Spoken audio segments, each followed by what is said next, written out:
નમસ્કાર મિત્રો સ્વાગત છે તમારું અમારી યુટ્યુબ ચેનલમાં। આજના વેધર એનાલિસિસમાં વાત થશે આજે તારીખ 1 સપ્ટેમ્બરથી લઈને 15 સપ્ટેમ્બર સુધી ગુજરાતમાં કેવું રહેશે હવામાન।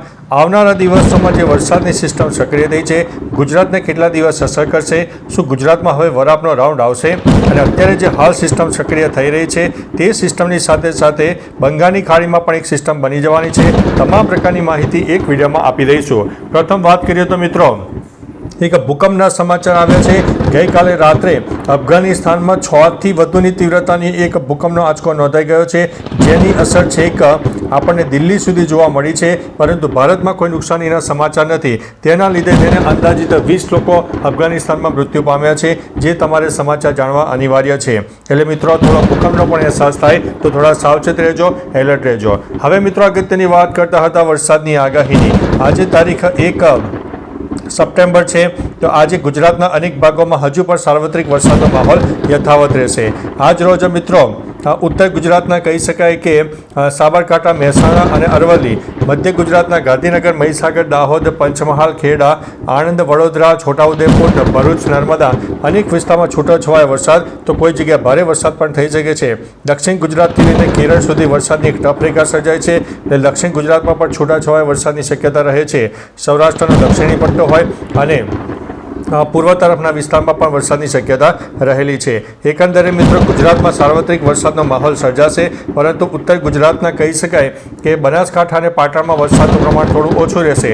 પરંતુ મિત્રો એક અગત્યની અને આનંદની વાત છે કે ઉત્તર ગુજરાતના અનેક ભાગોમાં 100%થી લઈને 104% સુધી સિઝનનો વરસાદ નોંધાઈ ગયો છે। એટલે અત્યારે જે ઉત્તર ગુજરાતના અનેક ભાગોમાં વરસાદનું પ્રમાણ જોઈએ તેટલું મળી ગયું છે। ત્યારે મિત્રો સમગ્ર ગુજરાતની વાત કરીએ તો સમગ્ર ગુજરાતમાં જે સરેરાશ વરસાદનું પ્રમાણ આપણને અંદાજ હતો તે પ્રમાણે એ અત્યારે જોવા મળી રહ્યું છે, જેમાં અત્યારે 85થી લઈને 87%થી વધુ વરસાદનું પ્રમાણ જોવા મળી રહ્યું છે। અને હજુ પણ આ રેશિયો આગામી 2-3 દિવસમાં 90થી લઈને 95% સુધી પહોંચી જાય તેવી શક્યતા છે। એટલે મિત્રો એકંદરે ટૂંકોને ટચ 15 સપ્ટેમ્બર સુધીમાં ગુજરાતના અનેક ભાગો એટલે કે સાર્વત્રિક વરસાદ અને સરેરાશ વરસાદ છે તેનું પ્રમાણ 95થી 100%ની ઉપર પહોંચી જાય તેવી શક્યતા દેખાઈ રહી છે। ન કેવળ ગુજરાતનો વરસાદ પણ ઉપરવાસમાં થયેલા વરસાદને કારણે પણ ગુજરાતની નદીઓના જળસ્તરમાં નોંધપાત્ર વધારો થઈ રહ્યો છે। નર્મદા ડેમની જળ સપાટી પણ વધી રહી છે। અત્યારે નર્મદા ડેમ પણ 94%થી વધુ ભરાઈ ચૂક્યો છે। એટલે મિત્રો નર્મદા ડેમના પણ દરવાજા ખોલવા પડ્યા છે। સાથે સાથે ગુજરાતના અનેક ડેમોમાં પણ જોરદાર પાણીની આવક થઈ છે, તેના લીધે થઈને અનેક દરવાજા ખોલવા પડ્યા છે અને જે નીચાણવાળા વિસ્તારો છે તે વિસ્તારોને પણ એલર્ટ કરી દેવામાં આવ્યા છે। એટલે મિત્રો થોડા સાવચેત રહેજો, એલર્ટ રહેજો। હવે તારીખ પ્રમાણે તમને 1 સપ્ટેમ્બરની તો વાત કરી દીધી। હવે ત્યારબાદ મિત્રો તારીખ 2 સપ્ટેમ્બરની પણ વાત કરી દઈએ તો 2 સપ્ટેમ્બરે પણ રાજસ્થાન સહિત ગુજરાતના અનેક ભાગોમાં એક સાર્વત્રિક વરસાદનો માહોલ જોવા મળશે। ભલે અત્યારે સિસ્ટમમાં મિત્રો તમને વરસાદ ન દેખાય, પરંતુ મોડી સાંજે અને વહેલી સવારે ગુજરાતના અનેક ભાગોમાં હજુ પણ વરસાદની શક્યતા રહેલી છે। ત્યારબાદ મિત્રો તારીખ 3 સપ્ટેમ્બરની વાત કરીએ તો 3 સપ્ટેમ્બરે મધ્ય ભારત, દક્ષિણ ભારત, પૂર્વ ભારત અને ઉત્તર ભારતના અનેક ભાગોમાં સાર્વત્રિક વરસાદ થશે। અત્યારે જે સિસ્ટમ સક્રિય થઈ છે તેના લીધે થઈને ઉત્તર ગુજરાતનો પૂર્વ તરફનો વિસ્તાર, મધ્ય ગુજરાતનો પૂર્વ તરફનો વિસ્તાર અને દક્ષિણ ગુજરાતના અનેક ભાગોમાં વરસાદની તીવ્રતામાં નોંધપાત્ર વધારો થશે। તારીખ 3 અને 4 તારીખથી નોંધપાત્ર વધારો થશે, કારણ કે આ જે બંગાળની ખાડીની સિસ્ટમ બની રહી છે તે વધારે મિત્રો આવનારા દિવસોમાં મજબૂત બને તેવી શક્યતા દેખાઈ રહી છે। ત્યારબાદ મિત્રો તારીખ 4 સપ્ટેમ્બરની વાત કરીએ તો 4 સપ્ટેમ્બરે પણ આ જે સિસ્ટમ છે તેમાં નોંધપાત્ર એક મોટો ઘેરાવો જોવા મળશે, જેમાં સૌરાષ્ટ્રનો દક્ષિણી પટ્ટો હોય, સમગ્ર દક્ષિણ ગુજરાત, મધ્ય ગુજરાતના અનેક ભાગો અને ઉત્તર ગુજરાતના પણ અનેક ભાગો, જેમાં સાબરકાંઠા, મહેસાણા અને અરવલ્લીના અનેક ભાગોમાં 4 તારીખથી વરસાદની તીવ્રતામાં નોંધપાત્ર વધારો થાય। કોઈ વિસ્તારમાં તો 1થી લઈને 4 ઇંચ કરતાં પણ વધારે વરસાદ થઈ શકે છે। ત્યારબાદ મિત્રો તારીખ 5 સપ્ટેમ્બર એટલે કે શિક્ષક દિનના દિવસે પણ ગુજરાતમાં એક સાર્વત્રિક વરસાદનો માહોલ સર્જાશે। ગુજરાતના અંદાજિત 50થી લઈને 70% વિસ્તારમાં વરસાદ આપી જાય તેવી શક્યતા છે। ખાસ કરીને 5, 6 અને 7 તારીખનો જે સેશન છે તે ગુજરાતના અનેક ભાગોમાં 1થી લઈને 8 ઇંચથી વધારે વરસાદ થાય તેવી શક્યતા દેખાઈ રહી છે, કારણ કે આ સિસ્ટમમાં એ જે 3 તારીખો છે એ 3 તારીખમાં વધારે મજબૂત થાય, અનેક વિસ્તારમાં ભારેથી અતિ ભારે વરસાદ આપે તેવી સંભાવના છે। ત્યારબાદ મિત્રો તારીખ 6 સપ્ટેમ્બરની વાત કરીએ તો 6 સપ્ટેમ્બરે પણ દક્ષિણ ગુજરાત સહિત સૌરાષ્ટ્રના અનેક ભાગોમાં ભારેથી અતિભારે વરસાદ થાય. ઉત્તર ગુજરાતમાં પણ વરસાદ રહેશે. કચ્છમાં મિત્રો આગામી 2 થી 3 દિવસ સામાન્ય વરસાદનું પ્રમાણ ઓછું રહેશે. છૂટોછવાયો વરસાદ થઈ શકે છે.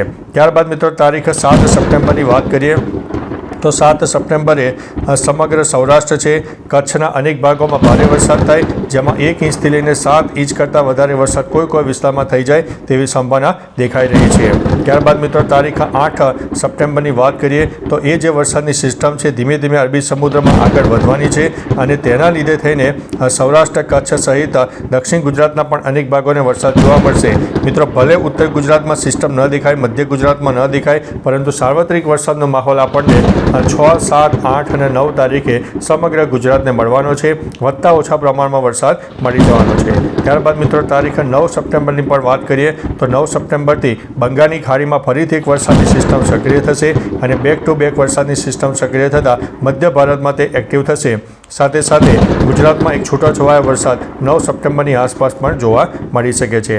ત્યારબાદ મિત્રો તારીખ 10 સપ્ટેમ્બરની વાત કરીએ તો 10 સપ્ટેમ્બરે પણ બંગાળની ખાડીની જે સિસ્ટમ બનશે તે મધ્ય ભારત તરફ એક્ટિવ થઈ જશે અને તેનો ઘેરાવો મોટો રહેશે અને ગુજરાતને પણ ધીમે ધીમે આવનારા દિવસોમાં આવરી લેશે.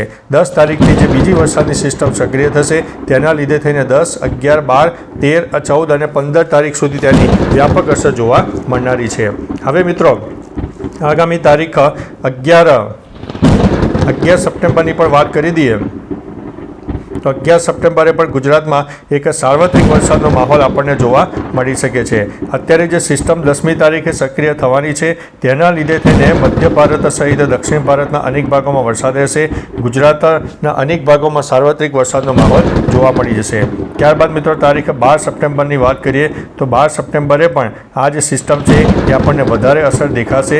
ભલે સેટેલાઇટમાં ન દેખાય પરંતુ સાર્વત્રિક વરસાદનો માહોલ જોવા મળશે અને 12 તારીખથી તેમાં પણ નોંધપાત્ર વધારો થશે. ત્યારબાદ મિત્રો તારીખ 13 સપ્ટેમ્બરની વાત કરીએ તો આ જે સિસ્ટમ છે ધીમે ધીમે મધ્ય ભારત સહિત પશ્ચિમ ભારતના પણ અનેક ભાગોને પ્રભાવિત કરશે. દક્ષિણ ગુજરાતના અનેક ભાગો હોય, સૌરાષ્ટ્રનો દક્ષિણી પટ્ટો હોય, મધ્ય ગુજરાતના પણ અનેક ભાગોમાં સારો વરસાદ થશે. ઉત્તર ગુજરાત અને કચ્છમાં વરસાદનું પ્રમાણ થોડું ઓછું જોવા મળશે. ત્યારબાદ મિત્રો તારીખ 14 સપ્ટેમ્બરની વાત કરીએ તો 14 સપ્ટેમ્બરે પણ દક્ષિણ ગુજરાત અને સૌરાષ્ટ્રમાં વધુ વરસાદ થાય. કચ્છ, ઉત્તર ગુજરાત અને મધ્ય ગુજરાતમાં મધ્યમ વરસાદ થઈ શકે છે. અને ત્યારબાદ મિત્રો તારીખ 15 સપ્ટેમ્બરની વાત કરીએ તો 15 સપ્ટેમ્બરે ઉત્તર ગુજરાત, મધ્ય ગુજરાત, દક્ષિણ ગુજરાત અને સૌરાષ્ટ્રના મોટાભાગના વિસ્તારો એટલે અંદાજિત 50થી લઈને 60% વિસ્તારમાં વરસાદ આપે સાર્વત્રિક વરસાદ થાય તેવો માહોલ સર્જાશે અને કચ્છના પૂર્વ તરફના વિસ્તારમાં પણ વરસાદ થાય તેવી સંભાવના દેખાઈ રહી છે. હવે મિત્રો બીજા એક સેટેલાઇટ બેઝના માધ્યમથી પણ તમને સમજાવવાનો પ્રયત્ન કરીશું કે આવનારા દિવસોમાં થંડરસ્ટોર્મ એક્ટિવિટી અને ક્લાઉડ બેઝ ફોર્મેશન કેવું સર્જાઈ શકે છે. હવે મિત્રો જોઈ શકો છો કે તારીખ 1 સપ્ટેમ્બરની આસપાસ મધ્ય ભારત વધારે એક્ટિવ થાય તેની અસરના લીધે થઈને ગુજરાતના અનેક ભાગોને વરસાદ જોવા મળનારો છે. અત્યારે અહીંયા આગળ તમને મિત્રો આ ઇન્ફ્રારેડ નહીં દેખાય પરંતુ ગુજરાતના ઉત્તર ગુજરાત હોય, મધ્ય ગુજરાત, દક્ષિણ ગુજરાત અને સૌરાષ્ટ્રના દક્ષિણી પટ્ટામાં વરસાદ થવાની શક્યતા રહેલી છે. ત્યારબાદ મિત્રો તારીખ 2 સપ્ટેમ્બરની પણ વાત કરીએ તો 2 સપ્ટેમ્બરે પણ આ જે વરસાદ છે તેમાં આપણને જોવા મળશે પરંતુ અહીંયા આગળ અત્યારે ઇન્ફ્રારેડ નહીં બતાવે પરંતુ લો ક્લાઉડ ફોર્મેશન સર્જાશે અને એક સાર્વત્રિક વરસાદનો માહોલ સર્જાઈ જશે. ત્યારબાદ મિત્રો તારીખ 3 સપ્ટેમ્બરની પણ વાત કરીએ તો 3 સપ્ટેમ્બરે મહારાષ્ટ્ર સહિત મધ્ય ભારત એટલે કે મધ્યપ્રદેશના અનેક ભાગોમાં આ જે સિસ્ટમ છે એ વધારે મજબૂત થાય અને તેના લીધે થઈને થંડરસ્ટોર્મ એક્ટિવિટી સાથે વરસાદ થઈ શકે છે અને તેની અસર ધીમે ધીમે ગુજરાતના અનેક ભાગોને જોવા મળશે. ઉત્તર ગુજરાત, મધ્ય ગુજરાત, દક્ષિણ ગુજરાતમાં વધારે અસર જોવા મળનારી છે.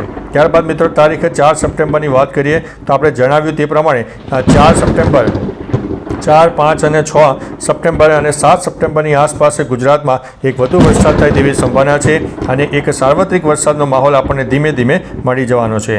ત્યારબાદ મિત્રો તારીખ 5 સપ્ટેમ્બરની વાત કરીએ તો 5 સપ્ટેમ્બરે પણ ગુજરાતમાં સમગ્ર ગુજરાતમાં વરસાદ થાય જેમાં 60થી લઈને 70%થી વધુ વરસાદ થઈ જાય. અનેક વિસ્તારોને વ્યાપક વરસાદ મળે અને ગુજરાતમાં જે વરસાદનું અત્યારે પ્રમાણ 85થી 87%ની આસપાસ ચાલે છે તે પ્રમાણ આગામી 3 થી 4 દિવસમાં 90 થી 95% સુધી પહોંચી જાય તેવી સંભાવના દેખાઈ રહી છે. ત્યારબાદ મિત્રો તારીખ 6 સપ્ટેમ્બરની વાત કરીએ તો 6 સપ્ટેમ્બરે પણ જોઈ શકો છો તે પ્રમાણે સમગ્ર સૌરાષ્ટ્ર, કચ્છ સહિત દક્ષિણ ગુજરાતના પણ અનેક ભાગોને વરસાદ મળી જાય. 7 સપ્ટેમ્બરની વાત કરીએ તો 7 સપ્ટેમ્બરે પણ કચ્છ, સૌરાષ્ટ્ર એટલે કે તેનો દક્ષિણ અને પશ્ચિમ તરફના વિસ્તારમાં વરસાદની શક્યતા છે. આવનારા દિવસોમાં આ સિસ્ટમમાં અરબી સમુદ્રમાં સમાઈ જાય તેવી શક્યતા છે, પરંતુ ફરીથી બેક ટુ બેક વરસાદની સિસ્ટમ આપણને મળવાની છે. તારીખ 8 સપ્ટેમ્બરની પણ વાત કરીએ તો 8 સપ્ટેમ્બરની આસપાસ પણ ગુજરાતના અનેક ભાગોમાં વરસાદ થાય તેવી સંભાવના દેખાઈ રહી છે. 8 સપ્ટેમ્બરે પણ વરસાદનું વ્યાપક સ્વરૂપ તો આપણને જોવા મળશે. ભલે સેટેલાઇટ બેઝના માધ્યમથી ન દેખાય, પરંતુ આ જે સિસ્ટમ છે જતાં જતાં ગુજરાતને પણ અસર આપતી જવાની છે.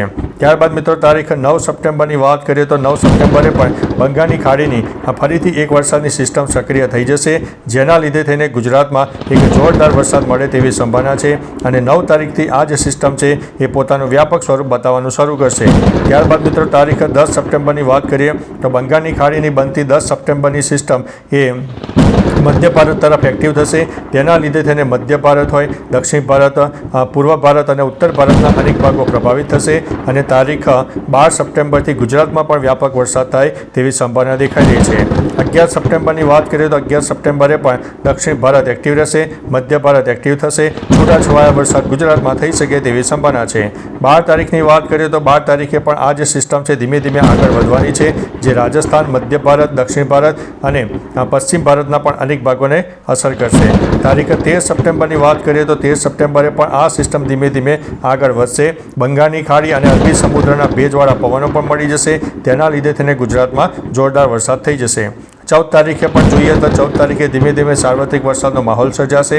50થી લઈને 60% વિસ્તારોને વરસાદ મળી જશે, જેમાં દક્ષિણ ગુજરાત, સૌરાષ્ટ્રનો દક્ષિણ પૂર્વ તરફનો વિસ્તાર, મધ્ય ગુજરાત, ઉત્તર ગુજરાતના અનેક ભાગો પ્રભાવિત થાય. કચ્છમાં છૂટોછવાયો વરસાદ થઈ શકે છે. ત્યારબાદ મિત્રો તારીખ 15 સપ્ટેમ્બરની પણ વાત કરીએ તો 15 સપ્ટેમ્બરે પણ સેમ વાતાવરણ જોવા મળશે. સાર્વત્રિક વરસાદનો માહોલ સર્જાશે. અનેક વિસ્તારમાં વ્યાપક વરસાદ થઈ શકે છે. તો મિત્રો તમારા વિસ્તારમાં વરસાદનું પ્રમાણ કેવું છે, તાપ, તડકો, ઉગાડ હોય, તમામ પ્રકારની માહિતી આપજો, જેથી અન્ય મિત્રો પણ જાણી શકે. તો ચાલો મિત્રો ફરીથી દેશ અને દુનિયાના તાજા સમાચાર અને વરસાદની નવી આગાહી લઈને મળતા રહીશું. ત્યાં સુધી અમને રજા આપશો. નમસ્તે.